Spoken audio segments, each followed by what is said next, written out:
வழக்கு என்று வந்துவிட்டால் சட்டப்படி தான் நீங்கள் அணுகணும்.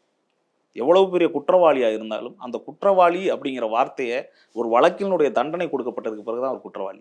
முதல் தகவல் அறிக்கை தாக்கல் செய்யப்பட்டதாலேயோ காவல் நிலையத்துக்கு அழைத்து விசாரணை செய்யப்பட்டதாலேயோ அவர் மீது குற்றம் சாட்டப்பட்ட நபர்னு தான் சொல்ல முடியும்.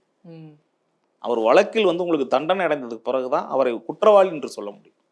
அப்படி இருக்கும்போது இந்த மாதிரியான இவ்வளவு அந்த அதிகாரத்தை காவல்துறைக்கு யார் கொடுத்தது அப்படிங்கிற கேள்வி வருது.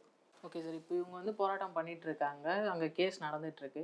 ஸோ இந்த காவலாளிகளுக்கு என்ன தண்டனை கொடுக்கப்படும், இவங்களுக்கு என்னென்ன செக்ஷன்லலாம் இவங்க கேஸ் ஃபைல் பண்ணியிருக்காங்க, அதை பற்றி இன்ஃபர்மேஷன் சொல்லுங்கள். இப்போ ஒன்றும் இல்லை, இப்போ இந்த வழக்கை பொறுத்த வரைக்கும் என்னென்னா காவல்துறையினர் சட்டத்திற்கு புறம்பாக செயல்பட்டார்கள் அப்படிங்கிறது முதல். என்னென்னா இந்த கொலை வழக்காக பதிவு செய்யப்பட்டிருக்குது.